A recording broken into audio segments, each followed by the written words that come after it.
Quand des gens pensent à leur vie, il faut dire que ces gens sont très avancés. Une civilisation est grande parce que les gens ont pensé à leur vie. Bonjour, réveillez-vous. Une vie réussie, c'est une vie où tu t'es accompli, où tu as des enfants qui grandissent bien, qui ont des codes, qui ne sont pas exclus de la société, c'est-à-dire qui vont à l'école, qui s'épanouissent, qui sont en santé, qui sont curieux.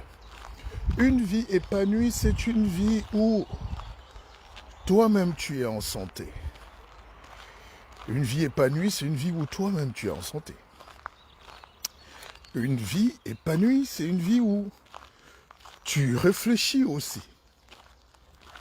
Une vie épanouie, c'est une vie où même si tu n'as pas 1000 diplômes comme les autres, où tu n'es pas complexé parce que tu sais quand même comprendre. Il y a l'intelligence du village acquise aussi dans la tradition, et il y a l'intelligence de la nature. Et puis il y a l'intelligence scolastique, donc l'école. L'école vient de scolastique, ce penseur moyenâgeux. Et puis il y a aussi cette liberté. Un homme libre, c'est un homme qui marche droit, debout. Personne ne le déshabille. Voilà, c'est comme ça. Donc quand tu as toutes ces petites choses-là, et si par-dessus tu as ajouté un immeuble, une petite Ferrari, c'est pas mauvais. C'est pour ça qu'on dit les choses, les biens matériels sont des par-dessus. Alors, ce que les gens parvenus font, c'est qu'ils mettent l'immeuble, les meubles, au-dessus du par-dessus. C'est-à-dire, ils mettent tout ça en avant. C'est pour ça qu'on ne réussit pas dans les sociétés pauvres, parce qu'on a enseigné d'autres valeurs. Finalement, c'est quand on est en Europe qu'on se rend compte que c'est nos grands-parents qui avaient raison. Ils allaient au champ à pied, pieds nus. Et aujourd'hui, les bouddhistes vous disent de marcher pieds nus pour sentir le sol. Et les pygmées marchent comment? Enfin, ceux que vous appelez pygmées, les rois bantous que nous sommes. N'est-ce pas, c'est pieds nus? On vous a dit, oui, aujourd'hui, il faut manger sain, il faut manger bio. Les gens dépensent des fortunes aujourd'hui pour manger bio. Mais quand tu cueilles tes citrons, tes mangues, tes prunes, tes avocats dans ton village, c'est pas ça être bio? Quand on te fait du bon légume de la grand-mère coupée derrière la case, c'est pas ça bio? Quand on nous parle de recyclage, tenez, n'est-ce pas dans nos villages, il n'y a pas de poubelle. On entasse les ordures, on les jette derrière la maison, sur des bananiers, depuis des milliers d'années. Et c'est ça qui fait l'humus. Mais c'est ça qu'on appelle le tri sélectif et le recyclage aujourd'hui. Vous voyez bien, mesdames, mesdemoiselles, messieurs, que nous sommes là face à une grosse arnaque de la vie. Mais qui va donc vous expliquer ça? Vous savez, dans un pays d'Afrique que je ne vais pas nommer parce que la critique c'est terminé là. Jamais plus un mot déplacé. Je bascule vers des choses plus hautes, dans la réflexion, le débat, l'analyse profonde. Il y a un pays où j'ai un frère qui est ministre des Transports et on veut lui faire porter la charge de l'échec de la pensée collective, c'est-à-dire les trains. Parce que dans ce pays-là, on a lancé des trains du Moyen-Âge. Et puis, il y a quelques hommes politiques qui se sont engouffrés pour présenter ça comme un joyau de modernité. Alors, soyons honnêtes, allons jusqu'au bout de la réflexion. N'est-ce pas, si on veut changer, si on veut progresser dans la vie, si on veut avoir de nouveaux trains, il faut avoir de nouveaux rails. Ce n'est pas le ministre des Transports qui est incriminé. Lui, il est là pour mettre en marche ce qu'il trouve. C'est les rails qu'il faut déjà changer. Les rails qui sont dans la plupart de ces pays-là sont des rails de 9 mm. les rails d'avant-guerre, les rails que personne n'utilise plus aujourd'hui dans le monde. C'est les rails qu'on a fait pendant la colonisation. N'est-ce pas? Alors, si tu veux les nouveaux trains, mais commence à réutiliser les rails que tout le monde moderne utilise. Et là, ça ne dépend plus de lui. Ça dépend de plus haut que lui. Les concepteurs, les patrons du pays, le président, et puis le ministre de l'investissement, de l'économie, de finances, et puis l'industrie, les transports, l'infrastructure et tout ça. Mais le transport vient après. Bon, bref. Alors, qui me salue de Bangui, là? Oh, Bimbara Mo. Bimbara Mingi. Bimbara Yeti Mingi. Hein? Yadapé, ça c'est du centre-africain. C'est du sango, ça. Et ce qui est magnifique, c'est que le sango n'est pas une langue. L'Afrique est tellement magique que les hommes ont toujours su s'adapter. Le lingala n'est pas une langue. Au Congo, il y a plus de 400 groupes ethniques. En Centrafrique, il y a plus de 100 groupes ethniques. Il y a les Baya, les Maka, il y a tous ces groupes-là. Et puis, ils ont créé une langue pour se faciliter les échanges. Et c'est ça. Alors, quand vous arrivez en Centrafrique, vous tombez sur des choses extraordinaires. Par exemple, c'est un pays magique, le plus riche du monde, mais oublié au cœur de l'Afrique, parce que c'est au cœur des querelles, coloniales. La Belgique étant arrivée au Congo, la France qui descend par le Tchad,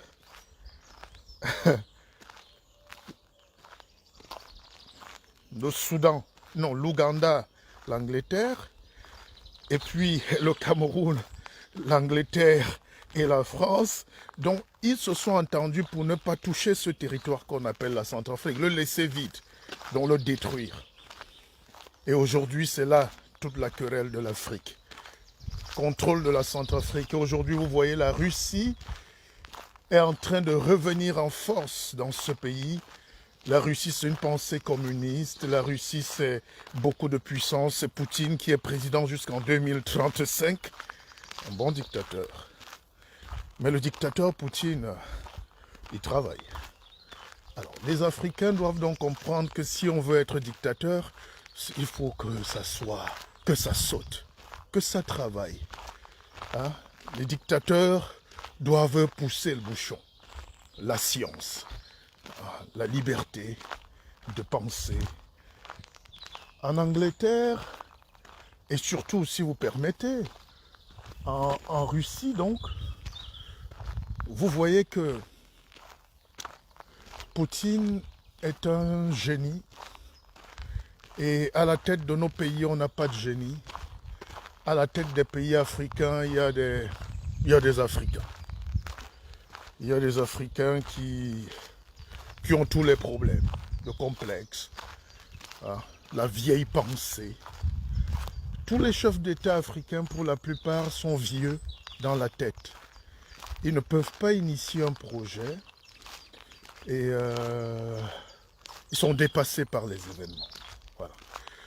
C'est-à-dire, tous les chefs d'État dans le monde n'ont pas un très grand écart avec leur peuple. Dans tous les sens du terme, tous les chefs d'État en Afrique ont un très grand écart générationnel, intellectuel avec leur peuple. C'est-à-dire, ils ne comprennent pas ce que les enfants demandent au quartier. Or, le peuple, c'est ce bébé qui veut juste son bien-être primaire parfois. Surtout dans ces pays où les gens ne demandent que de l'eau à boire. Vous avez des pays où on ne demande que de la nourriture. Bon, je continue ma marche. Vous avez des pays où on ne demande... C'est-à-dire en Afrique, les gens ne demandent pas grand-chose. Ils demandent juste qu'on leur donne un peu d'humanité. Alors, pourquoi il n'y aura jamais de révolution en Afrique? C'est parce que ce n'est même pas les colons, hein, laissons ça. Chaque peuple, chaque dirigeant se bat.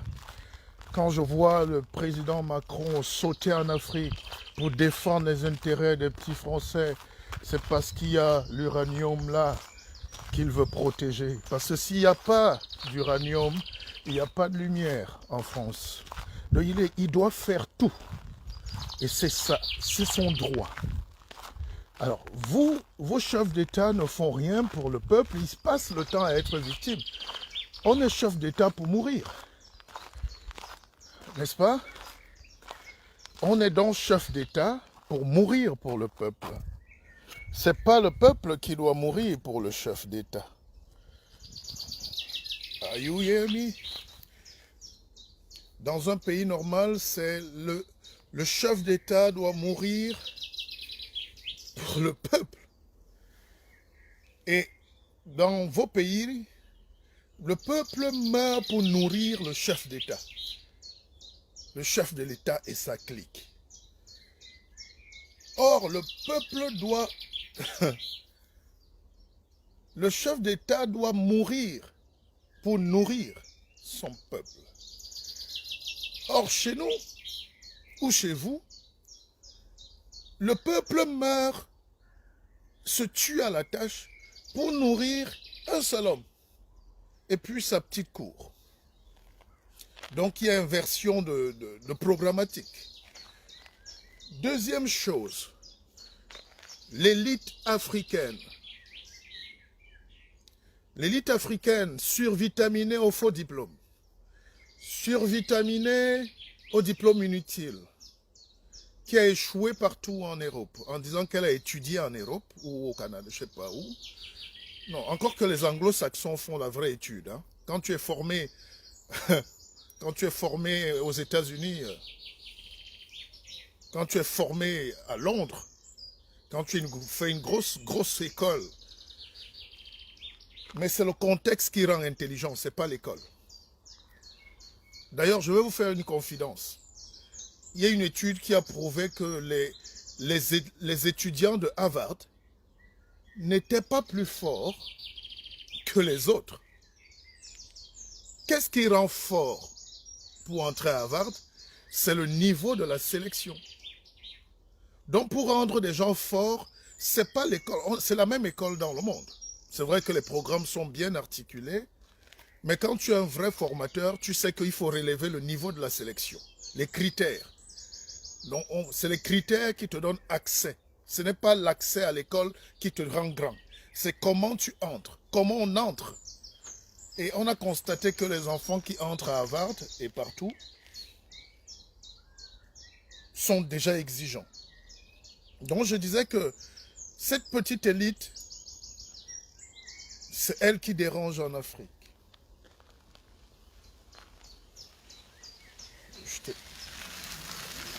J'étais très bien dans ma marche, mais je m'arrête là. Il y a une petite élite donc en Afrique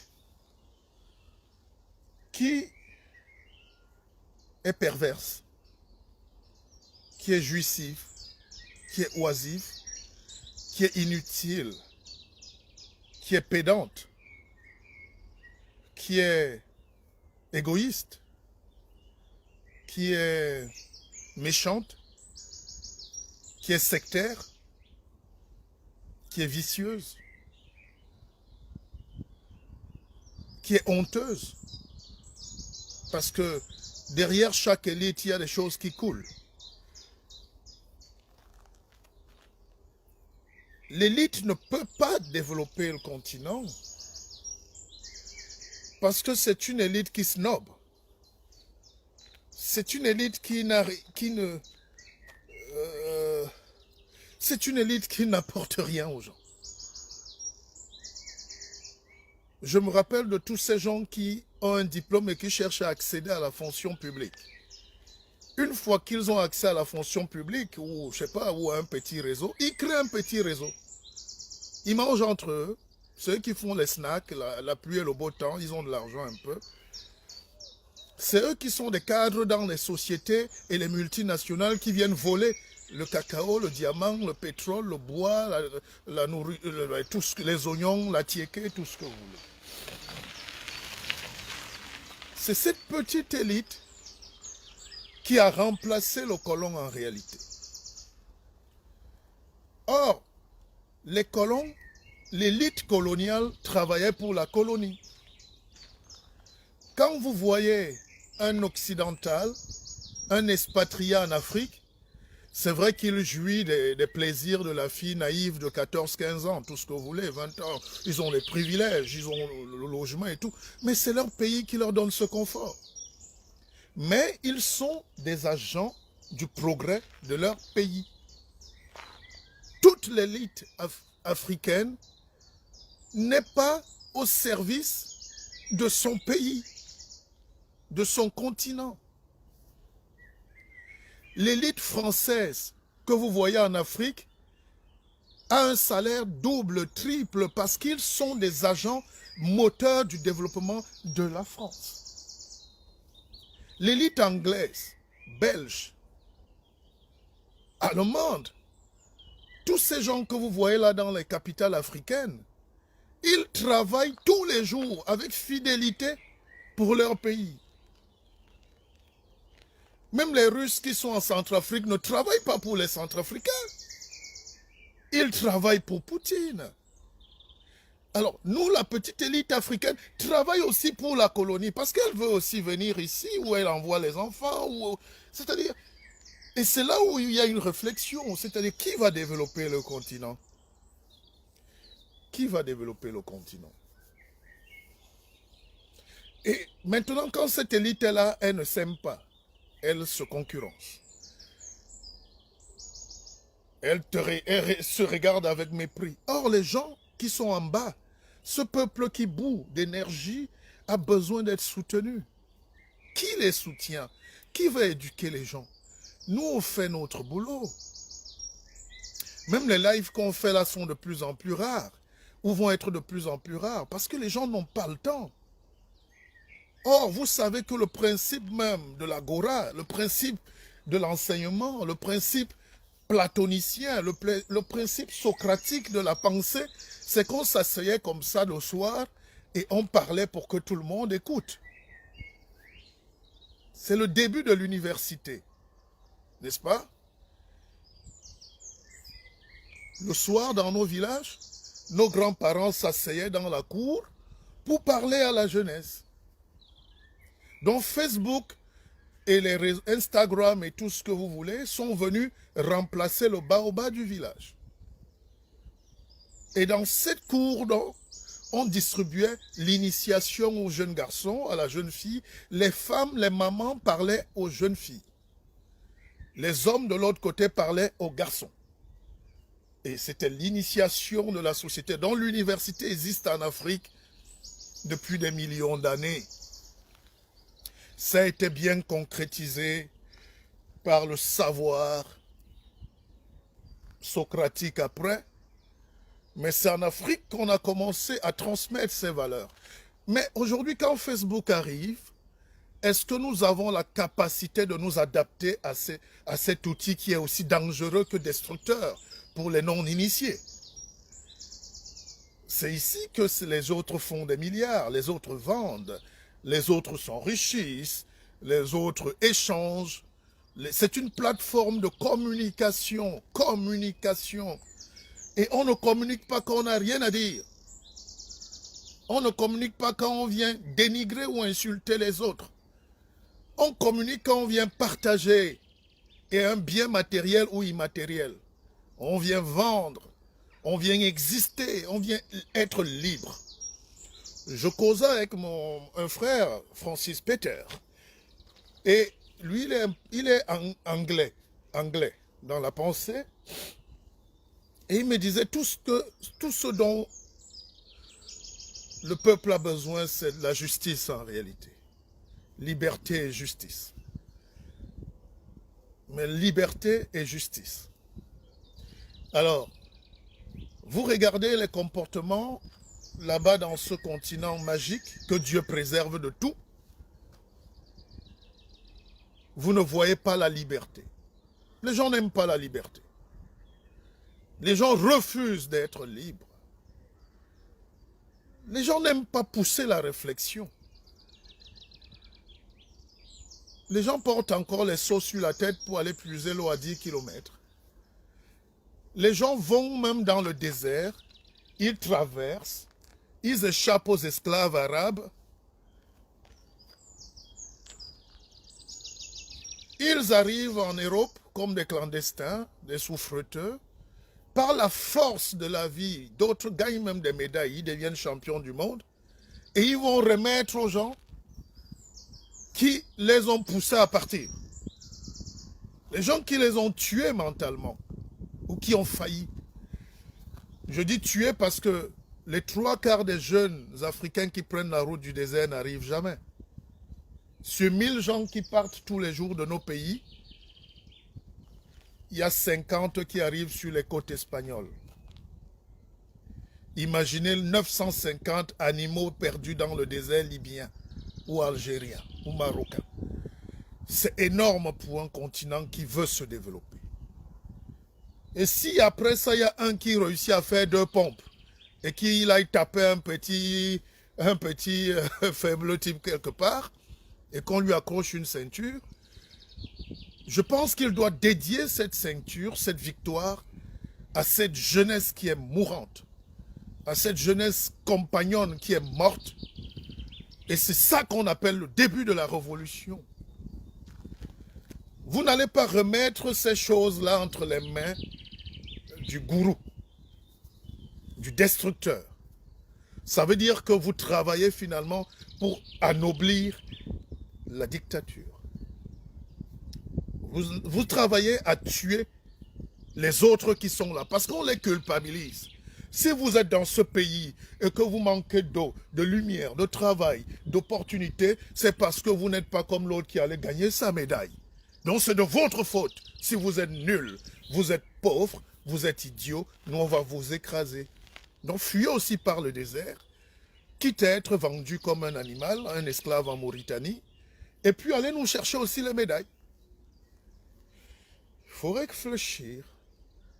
Alors quand je regarde tout ça, du haut de ma petite forêt misérable ici, je dis mais qui va aider ces gens-là?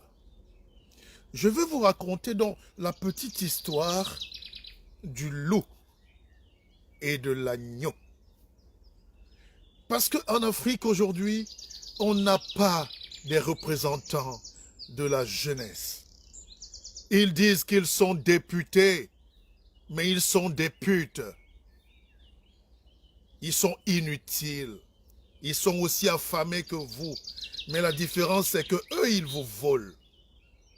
D'abord votre énergie et votre carburant d'ailleurs. Et puis ils volent.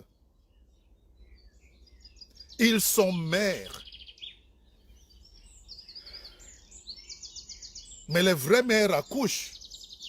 Les faux mères portent des couches. Ils sont cadres. Cadres chez Bolloré. Ils sont des super cadres. Cadres chez Total. Alors cette Afrique qui ne peut pas se penser elle-même ne pourra jamais avancer. Alors parce que nous sommes dans un monde très simple, c'est-à-dire, je vous raconte dans la belle petite histoire du loup et de l'agneau. Je n'en suis qu'un raconteur. N'est-ce pas? 2 secondes. J'aime pas faire les longs directs. Les gens ne lisent pas nos livres et ils nous demandent qu'est-ce que vous faites pour l'Afrique. Mais c'est dans les livres qu'on fait la pensée, monsieur. Vous croyez qu'on fait la révolution en sautant en l'air? Non, on ne marche pas comme des fous. On structure les gens dans la tête. On commence à préparer les esprits. On fait les pompes de la tête. Si la tête n'a pas fait les pompes, comment tu vas donner un coup de poing et casser? Bruce Lee avait une manière de donner un coup de poing sans prendre l'élan, mais ça te projetait à 5 mètres. C'est ce qu'on travaille. One touch. Alors, donc, le loup et l'agneau, c'est ce petit agneau qui arrive en aval de la rivière. Comme vous voyez là, il y a une petite rivière qui coule là.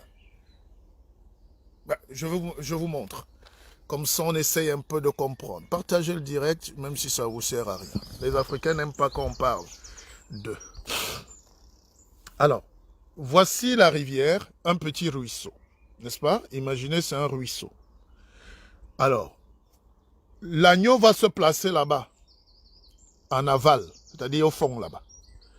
Le loup est ici, là. L'agneau cherche à boire un peu d'eau là-bas en aval. Et le loup qui est ici, en amont, lui dit, oh, toi là, jeune homme, qui t'a donné l'autorisation de troubler mon eau? Alors, la question que je vous pose, chers auditeurs du monde entier, est-ce que quelqu'un peut être en train de boire là-bas en bas et il trouble mon eau ici en haut?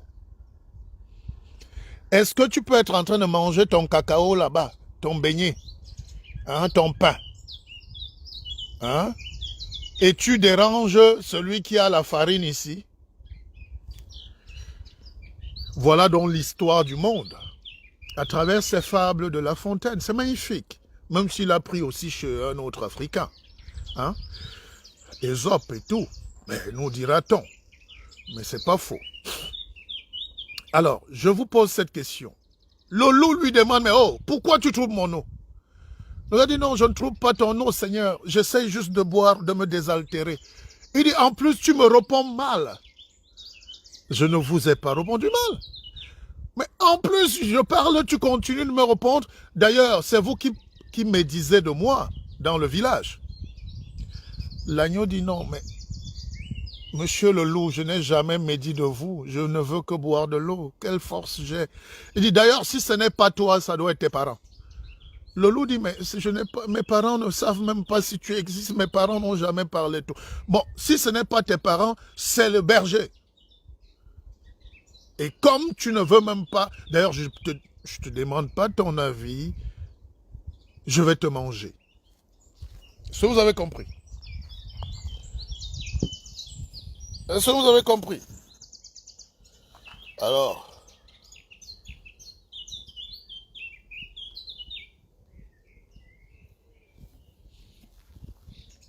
quand nous allons donc finir de faire les danses, les chants, est-ce qu'on va comprendre cette leçon de science politique, mais de la vie? La loi du plus fort est toujours la meilleure. Alors, le loup n'a pas d'autre solution que de fuir. Et pour fuir, non, l'agneau n'a pas d'autre solution. On doit la manger parce qu'elle est là. Donc, la question n'est pas de savoir si tu as troublé l'eau ou pas. Si on va toujours trouver une raison pour te calomnier. On avait sûrement calomnié Joseph K. Vous n'avez pas lu Les Mains Sales. Donc, dans la vie aujourd'hui, dans le monde, quand un grand pays, quand les États-Unis se décident de venir manger un petit agneau qui s'appelle Niger ou Togo, je ne sais pas quoi, on te trouve toujours une raison. Quand les plus forts, quand un fort au quartier en Afrique, parce qu'il n'y a pas la justice, c'est la justice dans les pays ici. Ici, personne ne peut me bousculer. Je ne peux aussi bousculer personne impunément. Qui que je sois, on va m'attraper. Mais imaginez les ministres qui arrachent les terrains, les directeurs qui ont 1000 titres fonciers, des sous-préfets, gouverneurs, tout ce que vous avez, des seigneurs qui ont 10 4x4, 50 villas. Il n'y a pas de limite. Donc, quand on veut te calomnier, on te trouve une raison. On t'aide même. Toi-même, on te dit, trouve pourquoi on t'a arrêté. Donc, on t'arrête, on dit, bon, dis-nous pourquoi on t'a arrêté. Il y a d'ailleurs un proverbe peul qui dit, tape ta femme, homme. Si toi, tu ne sais pas pourquoi, elle-même, elle sait. C'est aussi ça, la culture africaine. Il faut dénoncer ça. C'est-à-dire, dans cette culture, peul, on dit, homme, tape ta femme. Si tu ne sais pas ce qu'elle a fait, elle-même sait ce qu'elle a fait. C'est comme ça que nous évoluons dans une jungle, dans la prédation, dans la domination. Les plus faibles n'existent pas, ils n'ont pas de recours, et les défenseurs des plus faibles n'existent pas, ou presque pas. Et toute cet amalgame-là, c'est ça qu'on appelle la pauvreté de l'Afrique. La pauvreté de l'Afrique, c'est que tous nos savoirs agrégés, agrégés ça veut dire qu'on nous a collé des sciences là, c'est des mauvaises greffes. Quand on arrive sous la chaleur et tout, la greffe quitte. C'est pour ça que quand les gens arrivent dans ce pays-là, en Afrique, ils sont plus bêtes qu'avant. Ils sont plus idiots qu'avant. Ils ne sont savants que de lunettes. Ils ne sont savants que parce qu'ils mettent une cravate. Et ils se cachent donc à l'université, mais en réalité, ils s'en foutent. Ils veulent la carte du parti au pouvoir pour manger et accéder aussi à cette grande cour de la pudibonderie. La réflexion, c'est commencer à détricoter toute la pensée, tout ce que les autres nous ont enseigné. Il faut apprendre à désapprendre. Parce que l'autre ne peut que t'enseigner son instrument de domination. Et tu commences à réfléchir comme il veut que tu réfléchisses. Mon Dieu, le rôle d'une puissance, quand la Russie vient en Centrafrique, la Russie n'a pas pour but de créer une centrale nucléaire pour les Centrafricains. La Russie est énergivore. La Russie, comme tous les autres, va chercher ce qui va faire tourner l'économie russe. Tu lui présentes les atouts, sinon ils ne viennent pas. Alors, le rôle des États africains, ce n'est pas de fermer leur pays, mais c'est de se dire, nous, on gagne quoi là-dedans? Notre part dans ce business, c'est quoi? C'est pour ça qu'en économie, on parle de dol. Il y a tromperie, parce que celui qu'on trompe est un animal, est un idiot, acculturé. Les vrais leaders demandent toujours où est notre part. Et quand il y a donc notre part, on se met donc à donner cette petite part-là au peuple. On partage. Et ça crée de l'économie, ça crée de l'investissement, ça crée de la libération de l'énergie. Et tous les peuples qui se sont développés dans le monde se sont mis au service de l'intelligence commune. Tous les peuples qui se sont développés dans le monde ont été en rupture avec l'ordre de la pensée des autres. Et quand on a la chance de venir de ce continent-là, on est le visage de Dieu. Je vous explique. En ce moment, en Inde, il y a des milliers de morts qu'on incinère dans les rues. N'est-ce pas? Il y a des milliers de morts de leur crise de Covid. Et il y a le ministre de la Santé indienne qui a dit « Et pourtant, nous sommes africains. » Il leur manque la couche de protection divine qui est la forêt. Il leur manque l'absorption du dioxyde de carbone. Ils ont détruit tout. Ils ont détruit la forêt, ils ont détruit l'énergie, ils ont détruit parce qu'ils sont en train de chercher autre chose. Et ça leur pèse. Et l'Afrique est un continent où on coupe 1000 mètres cubes de bois aujourd'hui par heure. D'ici 50 ans, vous n'aurez plus le poumon de Dieu. L'Afrique est protégée relativement parce que Dieu y habite. Dieu y habite. Alors, je voulais dire dans cette réflexion matinale que le but, ce n'est pas de demander. Le but, ce n'est pas de jouer les petits beaux, hein, ou les petits savants. Et c'est ça qui énerve souvent les petits génies du canapé que vous êtes. La réflexion n'est pas possible en Afrique.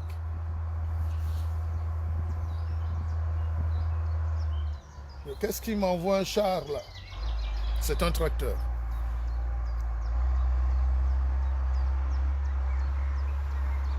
On va laisser le tracteur passer, mais... C'est un tracteur.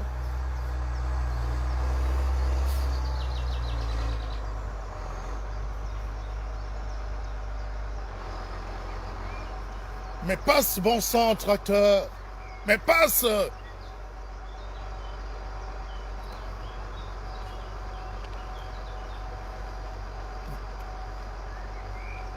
Ce tracteur-là, c'est un coup d'État contre la pensée. Mais c'est pas possible, tracteur. Imaginez que des gens ont réfléchi à ne plus creuser avec la houe et la machette. C'est des paysans. Il y a eu une réflexion scientifique qui a conduit à la révolution, scientifique et technique, et ils se sont donné des outils. L'homme a créé les premiers outils il y a 10 millions d'années, et aujourd'hui ça évolue, ça aide. Les outils aident, mais en Afrique, les outils n'arrivent pas.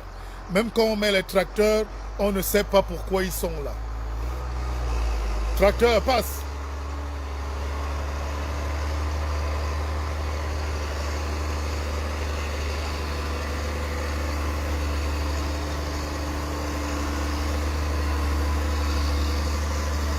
Tracteur, méfie-toi.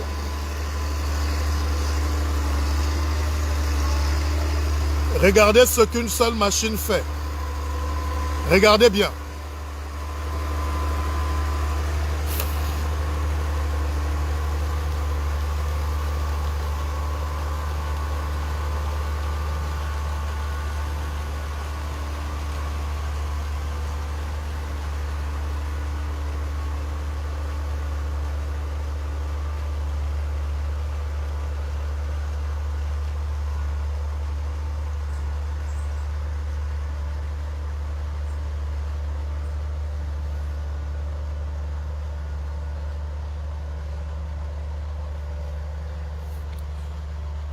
Oh!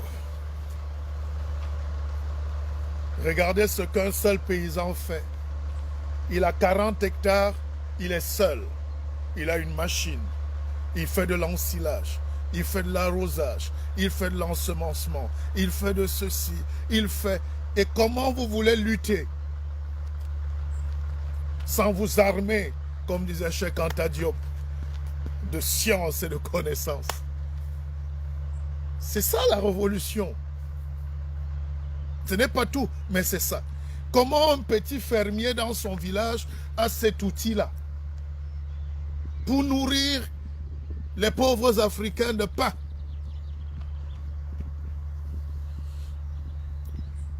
Méfiez-vous, chers Africains, méfiez-vous.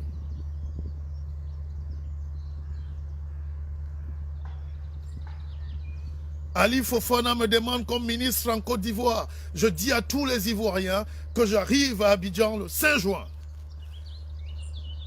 Je viens vous apporter les pains spirituels du développement. Hein, comme dit quelqu'un, les pains spirituels de la pensée. On va échanger autour d'un atiéké. Tiens, parlant d'atiéké, pourquoi les Chinois nous vendent de l'atiéké aujourd'hui? Expliquez-moi pourquoi les Chinois viennent produire l'atiéké aujourd'hui. Vous êtes africain, vous êtes 2,5 milliards, la moitié de l'humanité pratiquement. Quelqu'un vient chez toi et il te vend ta propre nourriture. Alors, j'ai discuté hier avec des amis et des personnes très chères. On se disait partout où le Chinois va, il se déplace avec l'idée qu'il est chinois.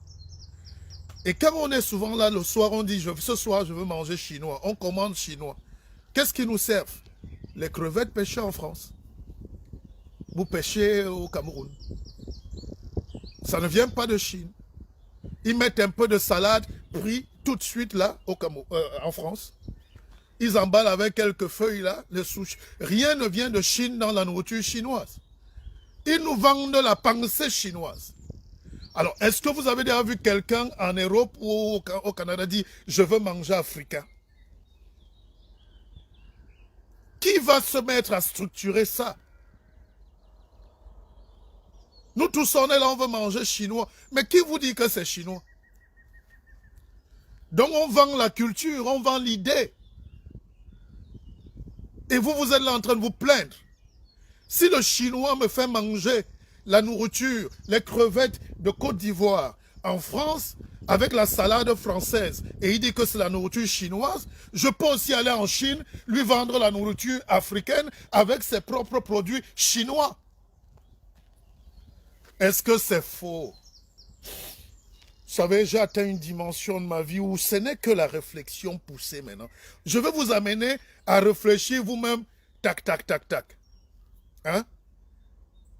C'est l'université. Akeva, c'est la plus grosse pensée africaine de révolution copernicienne, tout ce que vous voulez.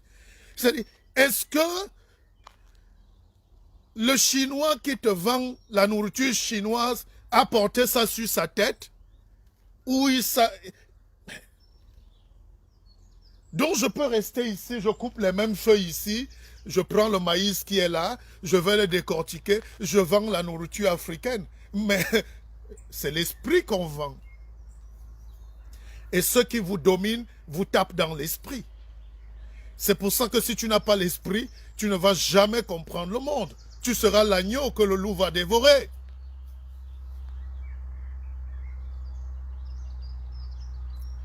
Est-ce que c'est dur à comprendre? Mais qui va vous enseigner ça?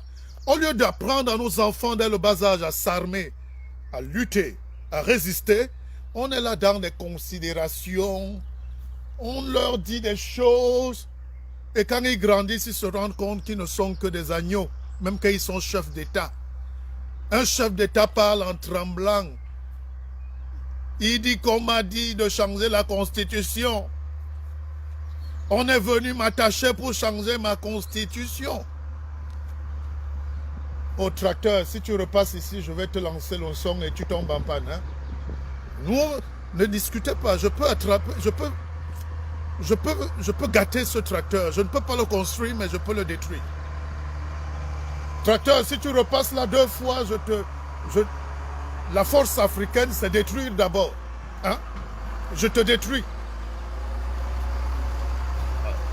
Il m'a compris, il est en train de passer très loin, le tracteur. Tracteur, si tu repasses ici dans mes 5,50 m, je te gâte. Je te lance la foudre. Sorcier. Alors, donc,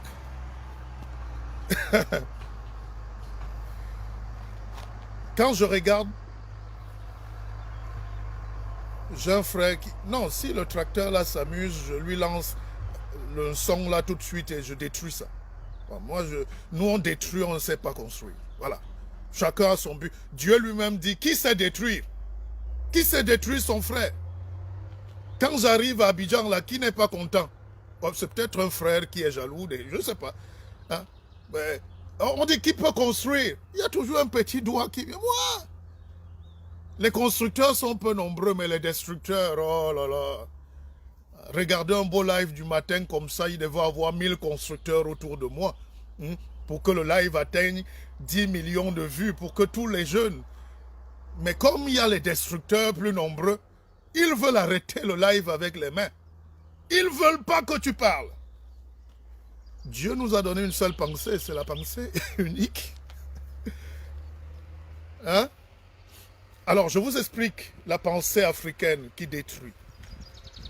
Maintenant, on ne blague plus, on parle. C'est-à-dire, j'ai un frère qui est un des plus grands grossistes des trucs africains, là. Les atiéké, les chikwang, les bâtons, les trucs qui puent là, les arachides, les conneries. Là. Je dis conneries parce qu'on fait tellement d'efforts pour attacher un bâton, un chikwang, pour envoyer en Europe, alors que les Chinois fabriquent les chikwang ici, sur place. Le truc vient de Mexique, ils attachent eux-mêmes. J'ai vu des Chinois attacher les chikwang à Paris. Alors, donc, j'ai un frère qui fait des efforts, il fait venir la marchandise d'Afrique et il va livrer à Nantes. C'est lui, authentique. Hein? Et ceux qui connaissent bien Nantes à la place de l'Afrique, là, il y a 6 boutiques. 2 boutiques tenues par des Africains et il y a un seul Chinois au milieu et puis il y a 3 autres Africains. Pendant qu'il décharge son camion pour livrer la marchandise aux boutiques africaines à côté, il constate que tous les Noirs africains ou pas ou entiers qui arrivent vont acheter chez le Chinois. C'est-à-dire, pour comprendre l'Afrique, il ne faut pas faire trop de thèses. Il faut étayer doucement, doucement. D'ailleurs, niveau terre à terre. C'est-à-dire, les gars, lui-même, il est chauffeur d'occasion. Ce n'est pas son métier, mais il aide son frère qui fait le business. Et il comprend que, mais, c'est quelle histoire ça? Il voit au moins en 2 heures de déchargement de son camion, il voit plus de 100 Africains entrer chez le Chinois, acheter la même chose que les Africains vendent. Déjà, première question. Première question. Est-ce que c'est logique d'avoir un Chinois et 5 autres concurrents qui sont tous africains? Vous avez déjà compris l'Afrique, non? Je pense qu'avant la conférence de Berlin, même pour diviser l'Afrique, la balkanisation, la soyaisation de l'Afrique, donc le soya, on coupe le chouya, on coupe l'Afrique comme le petit chouya.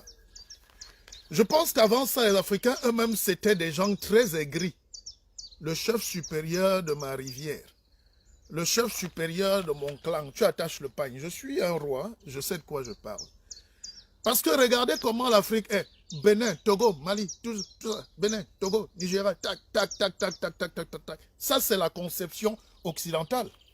C'est eux qui ont dessiné. Mais nous-mêmes avant, dès que tu arrives à la rivière, tu ne traverses plus. Tu dis, moi, personne ne traverse ma rivière. Alors, comment déjà expliquer qu'il y a un seul Chinois qui a la boutique et il y a 5 autres concurrents qui sont africains. Et ils vendent tous la même chose. Déjà, entre les Africains, là, ça craint.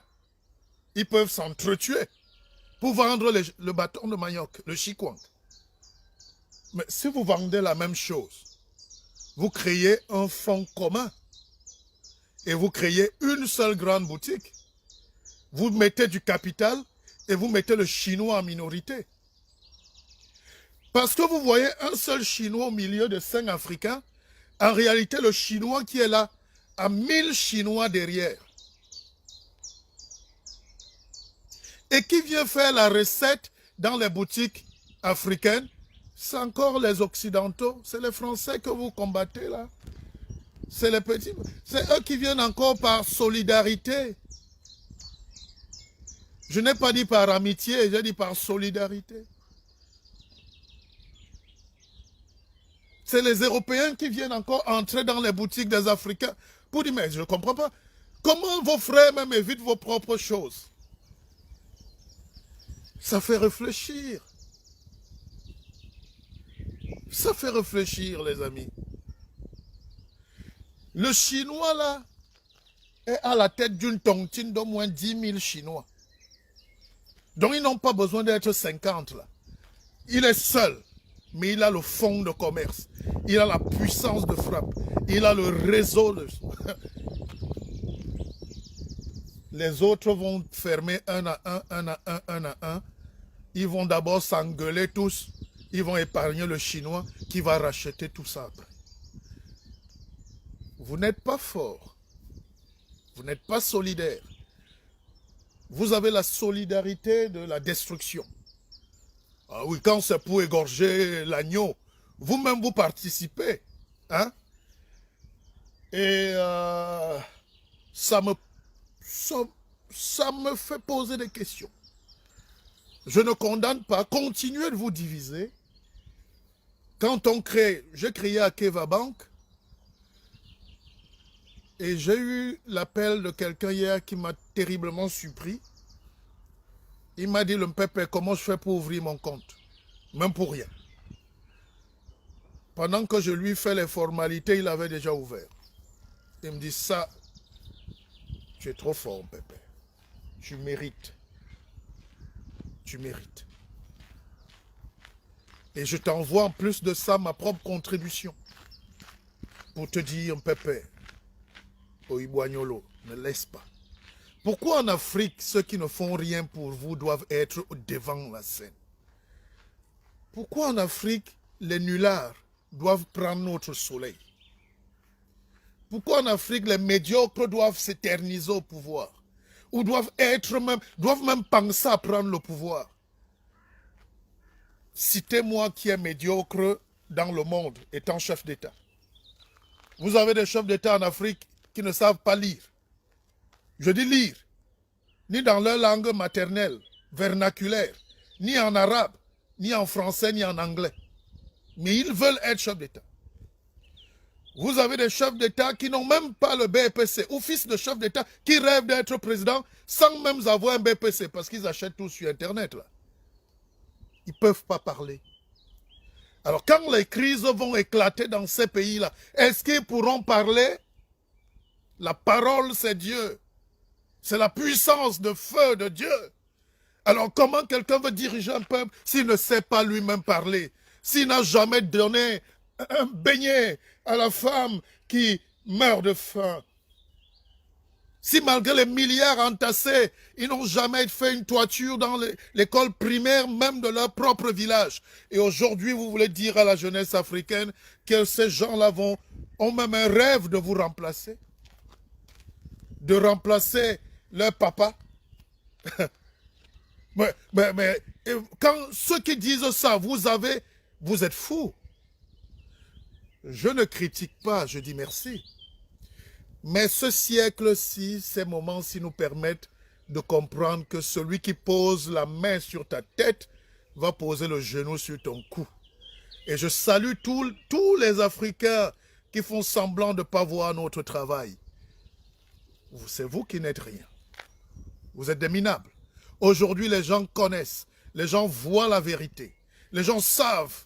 Les gens, même les fous en route disent, mais pourquoi c'est nous? Pourquoi c'est nous qu'on doit payer? Pourquoi c'est nous qu'on est pauvres? Pourquoi c'est nous?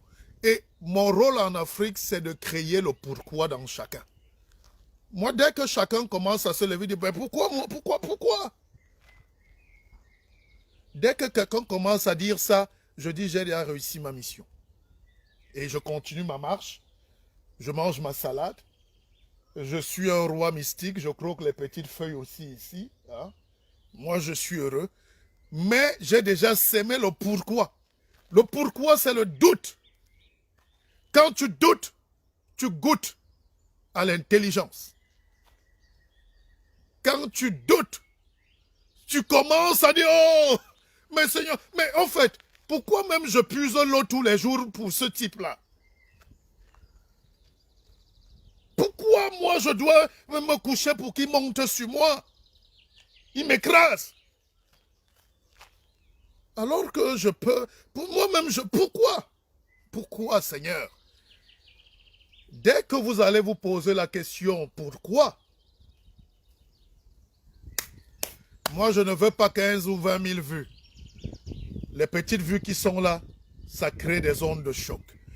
Pourquoi? Pourquoi toi, tu veux voter? Comme on dit en Centrafrique, bi voter Touadéra. Bi voter Touadéra. Non, ce n'est pas bi voter Nyangamvunda ou Bozizé, je ne sais pas quoi. Alors, posez-vous la question, mais pourquoi moi je dois te voter? Mais en fait, pourquoi je dois t'écouter, toi? Pourquoi? Mais quand tu arrives à Bangui, personne ne réfléchit. Tu entends ça, Mbi voté, toi, Dera. Mbi voté, moi. J'ai voté. On dit pourquoi, il dit Mbi voté. Hein? Alors, il faut que, honnêtement, on élève un peu le niveau. Vous êtes trop bas pour les grands pays, là. Regardez Angela Merkel. J'ai un de mes amis qui est son chef protocole, photo, tout ça. C'est un Africain. Angela Merkel est partie du pouvoir. Elle n'a pas construit, elle vit dans son appartement. Avec son mari.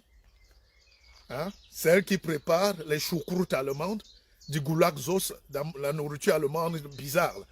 Elle rentre, elle est chef d'État, elle rentre, elle prépare. N'est-ce pas? Elle n'a pas de maison. Avant d'être chancelière, elle était dans son appartement. Elle a fait 18 ans, non? Je ne sais pas. Elle est toujours dans son appartement. Quand elle quitte le pouvoir, tous les Allemands sont sortis à 20 h faire une salve d'applaudissements. On lui a demandé un jour, mais Madame Merkel, pourquoi vous portez toujours les mêmes robes? Toute la semaine, vous portez une même robe 2 fois. Elle dit, monsieur est journaliste. Je ne suis pas top modèle. Je suis présidente. Son salaire est resté le même. Elle va faire les courses tous les week-ends au supermarché en face de chez elle. Elle n'a ni bodyguard ni sécurité parce que c'est le peuple qui est la sécurité. On protège la dame. Et qui est Angela Merkel? C'est une femme. Et qui est Angela Merkel? Elle est professeure agrégée de physique nucléaire. Qui est Angela Merkel? C'est une fille d'immigrés de l'Europe de l'Est. L'Allemagne de l'Est. Qui est Angela Merkel? C'est la femme la plus puissante du monde. Bon, aujourd'hui, c'est Kamala Harris, notre sœur noire, indienne. Mais regardez la vie. Regardez la vie. J'étais au Danemark, je vois le président, le premier ministre passer avec le vélo. Les Africains discutent la Mercedes.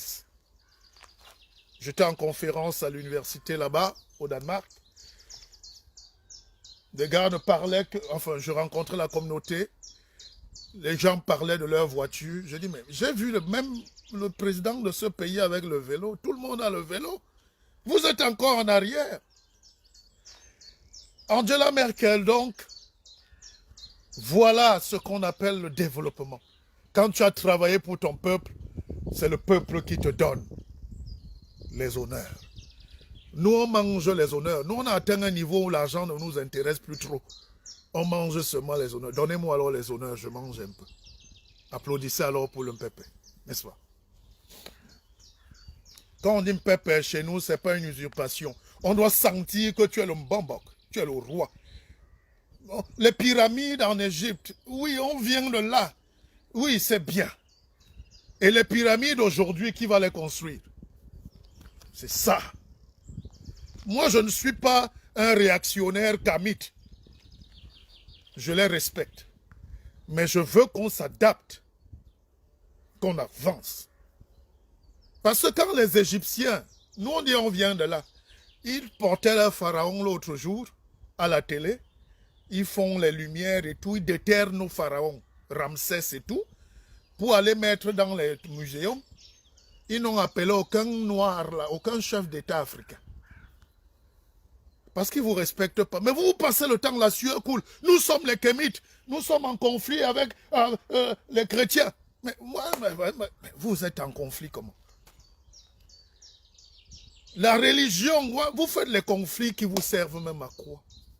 Moi, quelqu'un peut venir me faire bagarrer parce que le tombeau, il cherche le tombeau de... Moi, si. Moi, l'arrière-petit-fils de Legbanenkam, l'arrière-petit-fils de Manyanya Moukoko, moi je vais aller bagarrer parce que quelqu'un cherche sa tombe à Jérusalem. Malchance. Inao, Mpanji, Ngebe. Donc, quelqu'un... Mais vous allez là-bas, le gars lui-même, il vous dit, mais on a fait 230 ans d'esclavage chez vous, en Égypte. On a fait 230 ans d'esclavage, donc 2 siècles et demi. On était esclaves chez vous. Dieu a pris Moïse pour venir nous libérer. On est rentré chez nous. Mais comment les maîtres redeviennent encore les esclaves de leurs esclaves aujourd'hui? Oh, Mpépé. L'Afrique a des problèmes. Hein. Le noir a un petit problème dans la tête. Bon, on ne va pas généraliser. On ne va pas généraliser. Alors, comment ces gens-là, nos frères juifs, étaient nos esclaves en Égypte? Je dis parce qu'on ne parle que de notre esclavage que nous aussi on allait faire. Nous aussi on a payé notre Ndjogmassi après. 400 ans d'esclavage. Mais moi je vous pose la question. C'est vous qui nous... Quand tu discutes avec un apôtre qui vient de sortir de prison, il a les boutons partout et les veines sur la tête. Il crie, il s'essuie toutes les 2 minutes. Tu dis, petit, je vais te taper. Est-ce que tu étais à l'école? Est-ce que tu sais lire? Ce que tu racontes là, tu sais de quoi tu parles. Et tu veux prier sur le peuple, alors que tu pries quoi sur le peuple? Tu es mandaté par qui? Le mandat. Qui t'a donné le droit? Et c'est pour ça que vous êtes pauvres, parce que ceux qui parlent pour vous sont médiocres. Ceux qui vous gouvernent sont médiocres. Ceux qui gèrent la communauté et la cité sont des voyous. Ils ne peuvent même pas être balayeurs de rue dans une société organisée. Les filles qui brillent le plus sur Facebook n'ont pas le CP. Pas que c'est mauvais, mais elles sont d'une saleté pas possible. Saleté morale. Hein. Peut-être le reste, mais morale. Moi, je ne m'intéresse pas au physique. Mais je dis la moralité. C'est les coachs. C'est les conférencières. Et elles font un buzz pas possible. Les coachs sur Internet, les apôtres. Et j'aime souvent dire à cet apôtre congolais que j'ai suivi une fois qui dit, Jésus a dit, je suis avec vous, ayez aussi avec moi. Et tout le monde crie, Amen. Ayez avec moi. Alors vous comprenez donc que quand le colon est arrivé, il a trouvé une bande de Sarakolais très médiocre, une bande de Bantous très médiocre dans leur petit boubou. Et il a dit, ces gens-là, je vais les prendre. Ils vont travailler pour moi. Je vais leur dire. Alors, si nous, aujourd'hui, on continue à être ces petits gens-là, c'est parce qu'on ne veut pas faire des efforts. On ne veut pas faire des efforts. Il y a tellement de choses que je peux vous expliquer, mais vous n'êtes pas prêts. L'avenir du monde, c'est d'aller vers les tracteurs là, qui passent là. C'est de comprendre comment les autres vont sur la Lune.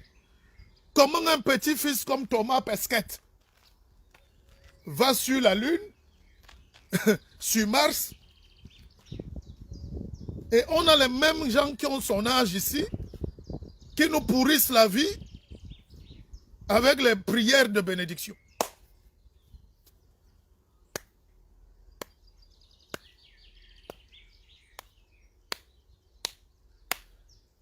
Pendant que nous on célèbre celui qui tape avec les muscles, et il tape avec la... Il commence à aller là-bas. Et pour aller là-bas, les Russes vont là-bas. La station spatiale là est russe, est américaine. Et sur Terre, ils font comme s'ils ont des problèmes. C'est les Américains, c'est Elon Musk, un milliardaire africain, américain, qui a construit sa fusée lui-même avec son argent.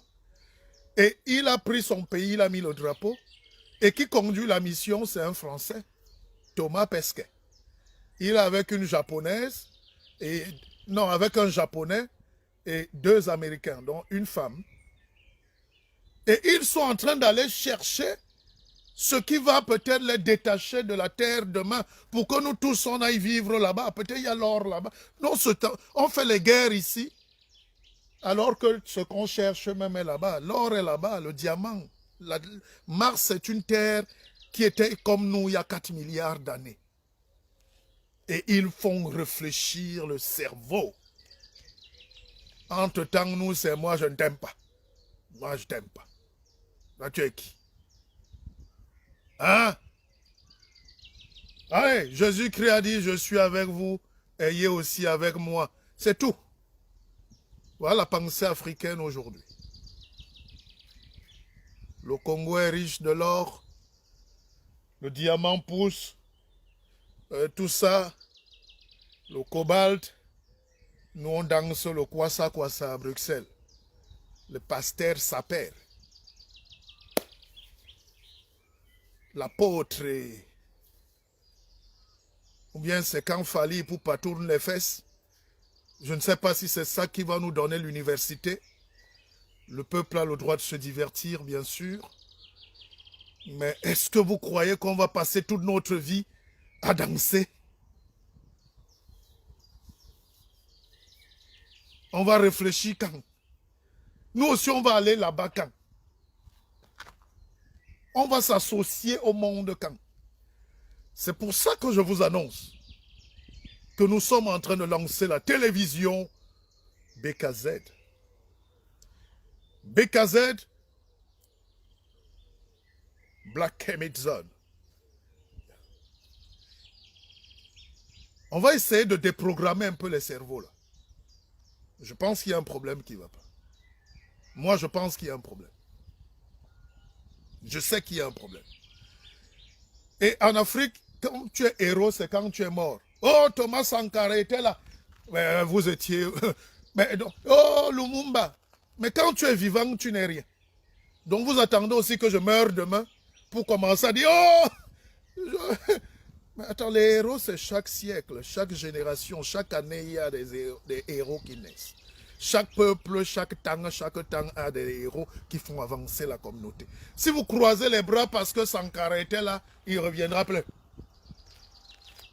À vous, jeunesse africaine, soyez tous des Sankara d'aujourd'hui. À vous, luttez les garçons. Luttez les garçons. J'ai fait une réflexion, je dis, écoutez. Écoutez les amis. Les gens qui critiquent le métissage, tout ça là, nous devons détester la France ou je ne sais pas quoi. Chacun est libre. Mais je vous pose la question. Vous qui êtes en Europe là, vos enfants naissent ici ou grandissent ici. Vous voulez qu'ils détestent le pays où ils vont à l'école, où ils grandissent, où ils travaillent? C'est pour ça qu'ils sont déjà frustrés et ils deviennent comme nous des vigiles. Comme nous des nettoyeurs de sol. Parce qu'ils sont déjà aigris, ils ne peuvent pas se battre. C'est vous. Si vous avez raté vos vies, ne faites pas que nos enfants ratent la leur. Si nos enfants demain, dans 10, 15, 20, 30, 40 ans, sont devenus aussi ministres des Finances, ministres du Budget, ministres de la Défense, président de la République en France, vous croyez qu'ils vont aller bombarder nous, les grands-parents? Nous, on est en retraite en forêt. Mon fils va venir me bombarder. C'est comme ça que l'élite indienne a travaillé dur. Et vous voyez Kamala Harris, aujourd'hui présidente des États-Unis. C'est comme ça que même les Chinois ont intégré partout. C'est comme ça. C'est la pensée, il faut accéder à un niveau social fort. Nos papas étaient ingénieurs ici. Aujourd'hui, nous, on est vigiles. Nos papas étaient des Manu Dibango ici. Aujourd'hui, nous, on est... hein? Nous voici. On est gardiens d'immeubles. La boutique des parfums. Nous, on est vigiles. Je ne condamne pas. Hein? Moi-même, c'est mon travail. Mais vigile dans une boutique de parfumerie, ça veut dire que toi, tu viens seulement humer les gens. Hein? Nos papas étaient ingénieurs. Mon père était ingénieur, ici. Alors, logiquement, je devais être ministre d'État. Mais nous, et puis, dans chaque génération, on doit upgrade. On doit améliorer la race. On doit être présent. Je ne peux pas être braiseuse de maquereau, de poisson, et ma fille braiseuse de prunes. Et ma petite fille braiseuse de maïs. Allez. Dis donc, plus le temps passe, plus le direct monte.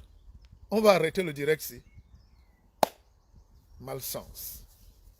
Est-ce que vous êtes content?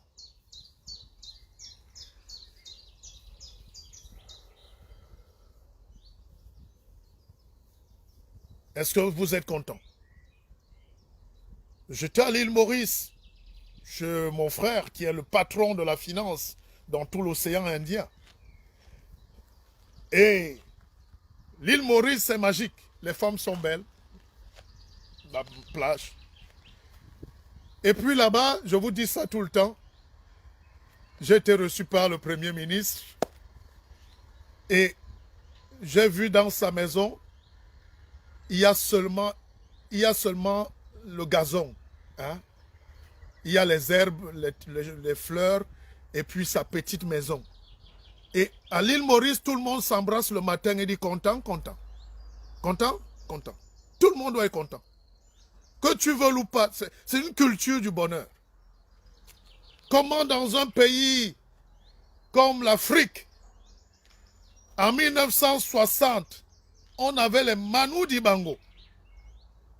Aujourd'hui, on a Ndjang Lozaper. On ne sait pas quoi. Regardez comment on chute. Regardez comment on chute. On avait les Senghor, les Césaire. Aujourd'hui, on a l'apôtre Gédéon.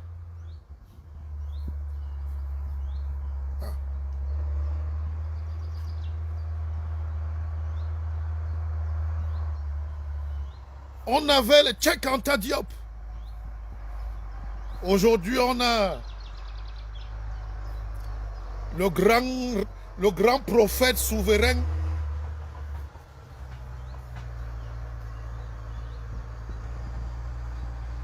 Moïse de Kinshasa.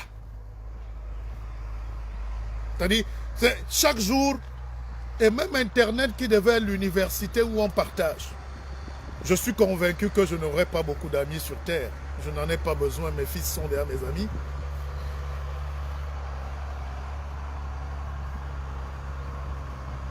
Parce que quand tu dis ça à nos frères aujourd'hui, ils te ferment les portes.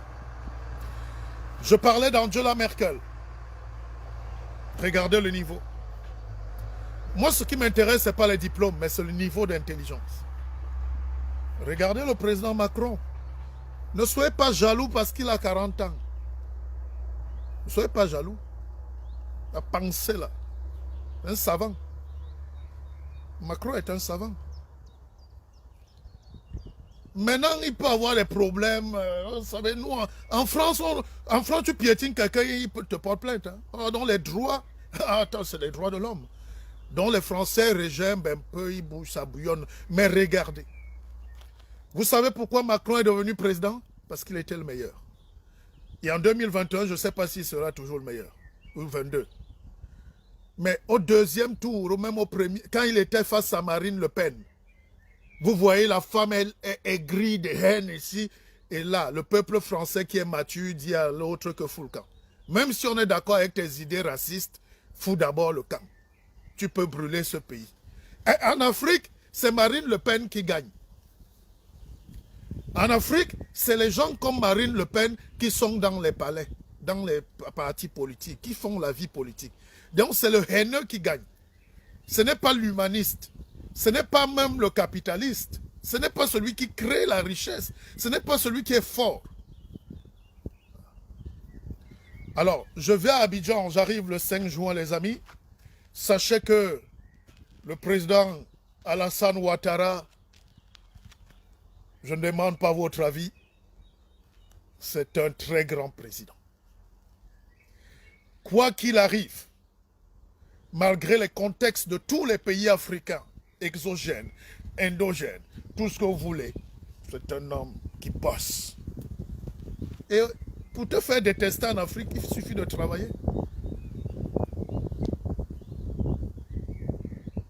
Regardez comment le président Ouattara travaille. Il a le CFA aussi au dos.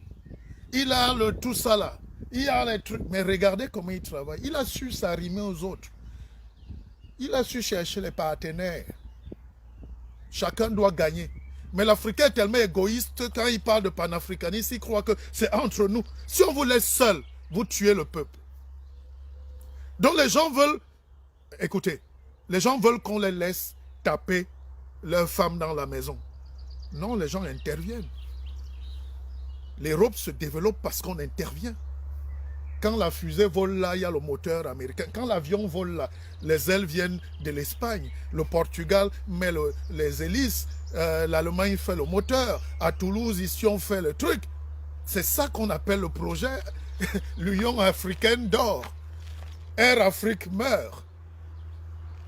Donc, vous dites aux gens que nous, les Africains, en réalité, c'est le Hope High. Les gens veulent qu'on les laisse tuer leur peuple. Il faut respecter les présidents qui, malgré que ce soit dur, font des efforts. Malgré qu'on les mette dans la case de l'agneau, ils font aussi semblant d'être des loups. Ils se masquent, ils bagarrent. Et c'est comme ça qu'on avance. Donc, pour la conférence à Abidjan, ceux qui veulent venir rencontrer le Mpépé ou assister, vous m'écrivez une box, vous prendrez attache avec moi directement et puis je vous oriente vers l'équipe à l'hôtel Pullman. Je serai là. On va faire le Ngoni ensemble. Et la Côte d'Ivoire a cette chance d'avoir dans un même pays encore, et ils sont vivants, le triptyque mystique. Ado, Gbagbo, Bédié. Ils doivent créer la jeunesse. Pour la jeunesse. Au tracteur, tu reviens? Je vais le... Donnez-moi une minute. Je foudroie d'abord le tracteur et je reviens. Je n'aime pas quand on défie la sorcellerie africaine. Nous, on fait la sorcellerie. Il vient. Monsieur, je vais vous casser le moteur. Nous, on sait... Méfiez-vous. Alors, donc je disais que la magnifique chance de Côte d'Ivoire, c'est d'appeler le professeur Laurent Gbagbo. Lui, il est historien. Il connaît. Et Papa Bédié garde les secrets du père Houphouët là. Mais c'est Ouattara qui conduit le navire. Et ces trois papas-là doivent montrer la direction à la jeune génération ivoirienne qui a compris que ça ne sert à rien de brûler notre pays. À rien. Si Bouyigo vous construit les ponts là-bas de 5 étages, c'est votre pont, non? À pont. Au Cameroun, on dit à pont. C'est bon. N'écoutez pas les petits brailleurs là qui ont faim là. Moi, je ne suis pas un affamé. Je suis un mystique africain. Je suis un roi. Un seigneur doit dire la vérité. Et dans tous les autres pays, le Gabon, le Cameroun, le Congo, le Sénégal, tout ce que vous voulez, je vous souhaite le meilleur. Mais que la jeunesse africaine se lève. À vous qui êtes en Europe, dites-vous que rien n'est terminé tant que ce n'est pas terminé. Partagez ce direct. À Keva, à Keva, à Keva. Vous partagez 3 fois et on avance. Bon, moi je continue ma marche. Waouh, qu'est-ce qu'on était nombreux. Regardez, ça c'est la nature. Hein. C'est Dieu qui veut, mais c'est l'homme qui a conçu. N'est-ce pas? Tout ce que Dieu nous donne dans la tête, c'est pour qu'on mette là. C'est la forêt, mais ils ont planté aussi tout ça. Chez nous, on ne sait même pas épiler la rivière. Chez nous, les fleuves sont dans la broussaille. On ne peut même pas épiler la broussaille. Ici, rien, c'est épilé. Hein? La toison est bien taillée. Hein? Les gens marchent, ils font du vélo, ils circulent, ils sont heureux. Allez, je vous aime. Partagez ce direct. Ceux qui veulent les livres, vous m'écrivez. Ceux qui veulent les formations, parce que j'ai lancé un grand module de formation dans Akeva, nous allons faire. Moi, quand quelqu'un vient là et dit qu'il est coach, Franck, quelque chose, je ris. Petit frère, vous pouvez enseigner quoi aux gens qui connaissent tout. Allez, je vous aime. La sagesse, c'est notre temps. Le guide Mpépé.